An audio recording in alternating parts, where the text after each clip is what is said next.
Are you struggling to come up with original content week in and week out? Start a podcast. Interview your ideal clients, let them talk about what they care about most, and never run out of content ideas again. Learn more at sweetfishmedia.com. You're listening to the B2B Growth Show, a podcast dedicated to helping B2B executives achieve explosive growth. Whether you're looking for techniques and strategies or tools and resources, you've come to the right place. I'm James Carberry. And I'm Jonathan Green. Let's get into the show. Welcome back to the B2B Growth Show. Today we are joined by Brandon Metcalf. Brandon is the co-founder and president of Talent Rover. Brandon, welcome to the show. Hey, Jonathan. Thanks for having me. It's a pleasure to have you here. We're excited to talk to you today, sort of tap into your area of expertise. We are going to be talking about how business leaders can make better software decisions, which I think our listeners are going to get a lot out of. But before we do, Brandon, maybe you can tell us a little about yourself and what you and the Talent Rover team are up to these days.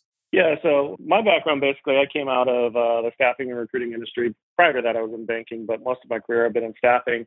And really, I got frustrated with all of the technology that either we were looking at using in the system or in the industry, or that was just available to be purchased. So came up with this crazy idea of why don't we create a better software for that space? And that's how Talent Rover was created. So what Talent Rover really is, we're essentially the operating system for external staffing or recruiting firms. So think like temporary staffing, headhunters, all of those types of things. It's about a $460 billion industry, I think, globally. So it's a massive space. The software is pretty terrible for the space. So we definitely found a niche, and we focus on really everything from the initial sales conversation through all the candidate recruitment and placing pieces all the way through producing invoices. That's perfect. Well, and as you said, you guys, you especially know about, what sort of makes business software work or not work. So that's, a huge part of why we were able to bring you on today and talk about these 5 things to consider before buying business software. So, Brandon, I'm going to kind of let you take it away. Are we just going to start off jumping into number 1? Know how well your vendor understands the unique challenges of your industry, or is there some preface, some sort of a groundwork we need to lay ahead of time? No, I think let's just get into it. And I think, that first question is actually the genesis of why my company even exists today. Staffing and recruiting, you may think is just like traditional corporate recruiting, that any ATS system would meet the demands. But in reality, the staffing and recruiting business is just so different because pretty much everyone's a salesperson. So you're either trying to convince clients to let you work on their job opportunities, or you're trying to convince candidates to take the right job opportunity. So you're tracking all of this information, and then you've got to turn around and be able to do things like timesheets and invoicing and all of these other operational pieces. So, what I was faced with when I was on the other side of the desk, when I was actually in the recruiting side of it, was most of the technology that was available was built for corporate recruiters. And they really understand the internal corporate HRIS space well, but it didn't translate really to what we were trying to do. So we would have to look at a variety of different systems that would be piecemealed together, that really wouldn't talk to each other. And it just led to a lot of dysfunction and a lot of disorganization and ultimately a lot of frustration for everyone. So I think that experience is not unique to the staffing industry. I do think the staffing industry historically, though, has been behind on technology, just like HR in general. But I think so many industries, it's the same thing, where can you really find a software out there that's built for what you do or the space you play in? And if you have to piecemeal 10 systems together, I think you're asking for a lot of trouble. Yeah. Now, are there, I don't want to put you on the spot, but do you think that there are maybe some key questions that you can ask to get to the heart of this matter, finding out, does my vendor understand my unique challenges of my industry, or is that just kind of very specific from buyer to vendor, industry to industry? I think it ties into some of the other points we're going to go over. But no, I do think you can really get into the weeds with the vendor and talk specific talk and talk whatever your lingo is in your space to see if they get it. And then I think the proof's in the pudding, right? Asking them for other customers who are in your space who would be using the software just like you'd be using it, and see really what they come up with. And if they can produce those customers, then really take the time to have a conversation with those other customers and say, tell me how you guys use it, what's working, what's not working. I think for me, I know I've been in that situation doing that exact thing, and it actually steered me away from purchasing a couple different solutions that were out there. Mm-hmm. So, all right, well, let's talk about number 2 then. Is there an equal amount of value to both stakeholders and end users? Kind of, what do you mean by that? Yeah, this is always an interesting one, because I found myself guilty of this in the past, where you come across a software that just seems awesome. It seems like it could do so many different things, and that it can change the business. It can help you out. It can really drive you in a different direction. But my aspirations of what that software would do didn't necessarily align to what the associates would need something to do. It would be like, yeah, that would be a great, nice to have, but it doesn't really help me too much with my daily work.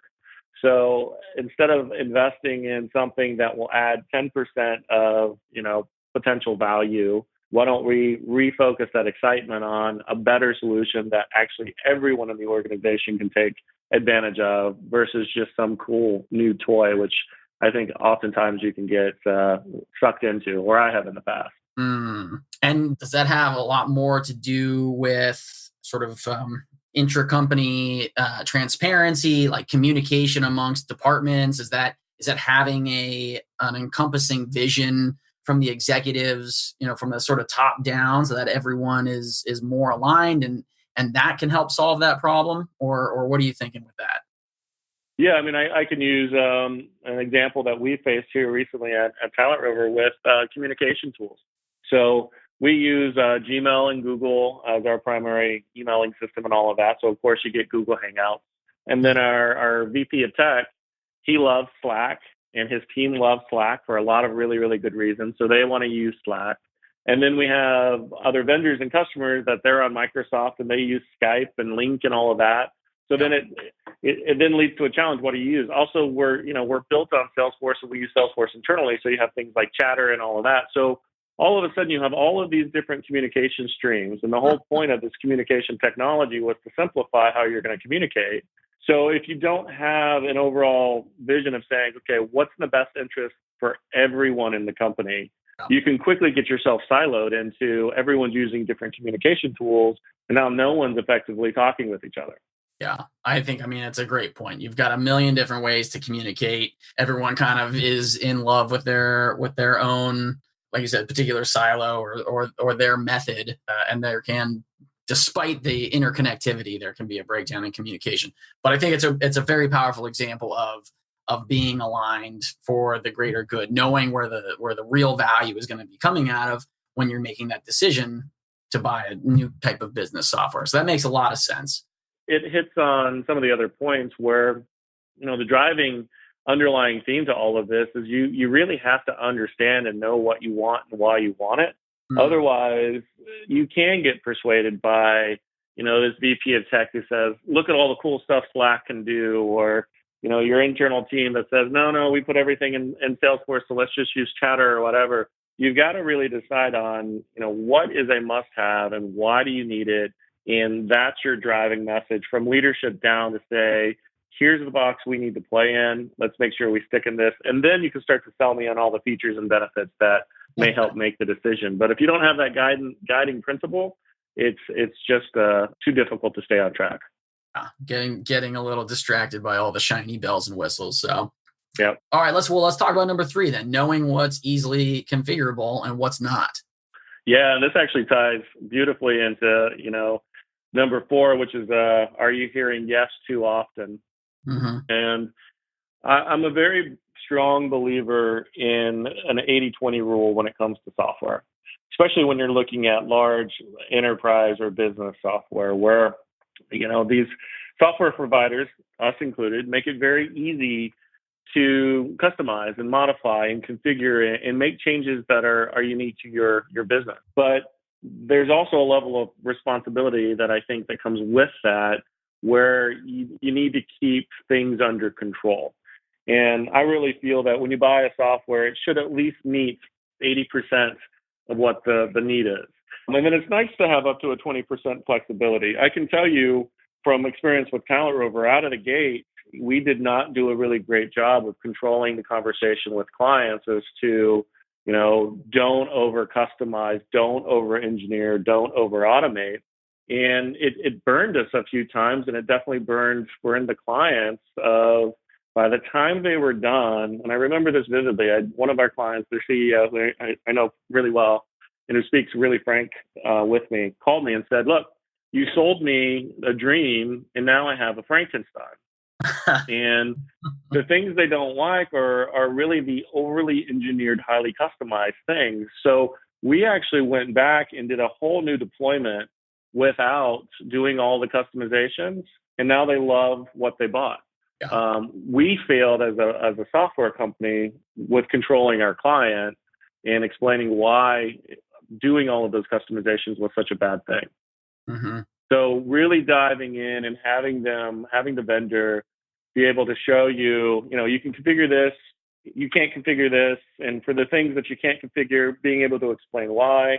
I think a really important question when it comes to configuring and customization is tell me about your upgrade path.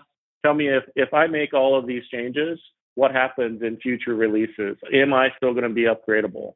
And really making some of that decision based off of that, because if you overly engineer something, then chances are when the software company comes out with something new and great, you may not be able to take advantage of it. Well, and we've had a handful of guests on the show, and this idea of how much flexibility as a business do you get into when it comes to that customization, and you want to obviously provide the customer with the best possible product, service, whatever it is that you do. So you want to be able to take into consideration their individual needs, but balancing that against, well, this is what we do very well. Consider what our process when you're thinking about customization, because we have a lot of expertise. We can tell you why maybe this is a better idea, while at the same time listening again to their individual needs. I think it definitely comes down to a little bit of communication, and that was one thing that you just talked about, sort of like talking to the client about what is going on, what is getting customized, and what maybe doesn't need to, so you don't end up with, as you said, a Frankenstein instead of a dream. Yeah, exactly. I mean, it's really the vendor being able to know what really is going on in your space and what's needed. And if they do, then they're really understanding why their software is doing what it does. Like, we've grown at a crazy rate. We've grown 2,800% over the past 3 years. And, Inc. just ranked us as the ninth fastest growing software company in America. And the reason why we've grown is, one, we really understand the space, but, we try not to have egos. We try to really always listen to what customers are saying, because we have the advantage of selling into one industry. So the customers are going to tell us way more than we could ever think of ourselves. What then becomes our responsibility, which ties back into the same type of philosophy around the 80/20 rule, is it's great for a customer to say, hey, Talent Rover should really do this. And we go, you know what? Talent Rover should really do that, but we're going to solution it. We're going to come up with a way for Talent Rover to do that fits into the overall philosophy of the product, versus having a customer say, make it do X, Y, and Z, which may be such a disconnect from everything else. So a vendor that understands the industry really well and who listens to what's going on can, I think, have results like we've had with this insane growth. Mm-hmm. Yeah. And it sounds a little bit like you're like, with that open line of communication with a customer, you can find out, what are you trying to accomplish at the end of the day? Like, you ask for these certain customizations, but what's the purpose? And with that communication, you can have a dialogue about, well, maybe that's, this would be our recommendation instead of the over customization. If this is the goal that you're looking to accomplish, we can help you get there. And this is how we recommend doing it. So I think that's also an important distinction. And Brandon, we sort of knocked 3, 4, and 5 out with that one last question, 5 being the result of hearing yes too often is this idea of over customization and why to be wary of that. Was there anything that we didn't touch on with those 5 points that you wanted to mention? I think the point number 4, are you hearing yes too often, is a big one. You don't want to be told yes, it can do everything under the sun, even though it can. Like, I look at our technology and the fact that we're built on Salesforce, we can pretty much do almost anything, which it's a crazy statement to make, but we have the technology advantage of that Salesforce engine under us. Mm-hmm. Now, that doesn't mean we can do everything easily. We can do everything right. We can do everything for free. We can, we really understand everything. So saying yes too much starts to paint this picture that you have this magical solution that is going to do everything. And then it's going to just lead to a challenge between, you and the customer later when it really doesn't, and you're setting some false expectations. So whenever I'm purchasing not just software, but anything complicated, I like for when a vendor says, no, let me tell you why we don't do that, and get into the specifics so I understand it. Because hearing yes too often, do I really believe now what you're telling me, or are you just trying to get me to purchase? So a good share of no's is always healthy. Yeah. I mean, at least you're not just getting told what you want to hear. So that's a very healthy perspective. Now, Brandon, again, as you said, you're running the ship of one of the fastest growing software companies in the US right now. And we had prompted you before we started recording, but we have been asking a lot of our current guests, what is kind of the legacy that you're hoping to leave behind? And this can be, of course, related professionally, personally, or a combination of the two. Yeah, I chuckled when I knew this question was coming. I try to be a guy that doesn't have a big ego, and focusing on a legacy is just something that's not normal for me. I think what I do focus on, the basics of are we making the right decisions? Are we doing the right things? Really expecting more out of myself and more out of those that I work with. And then I think the biggest thing for me is to always think bigger, always be pushing, always saying, can we do something better, bigger, faster, all of that than what we're doing today? So I think, if those things all align, then whatever my legacy ends up being will be acceptable to me, but that's where I'm focused. That's fantastic. Well, again, we've been talking with Brandon Metcalf, the co-founder and president of Talent Rover. Brandon, if anyone in our audience wants to connect with you after today's episode, they're interested in finding out more about Talent Rover, they want to talk more about today's topic, they want to connect with you personally, what's the best way for them to go about doing that? Yeah, I'm a huge LinkedIn advocate, so finding me on LinkedIn is probably the easiest way. Of course, you can go to talentrover.com, or I am on Twitter as well, so I can be found there. Perfect. Well, Brandon, thank you again so much for your time today. It really was a pleasure having you on the show. All right, Jonathan, thanks so much. There are lots of ways to build a community, and we've chosen to build the B2B growth community through this podcast. But because of the way podcasts work, it's really hard to engage with our listeners. And without engagement, it's tough to build a great community. So here's what we've decided to do. We're organizing small dinners across the country with our listeners and guests.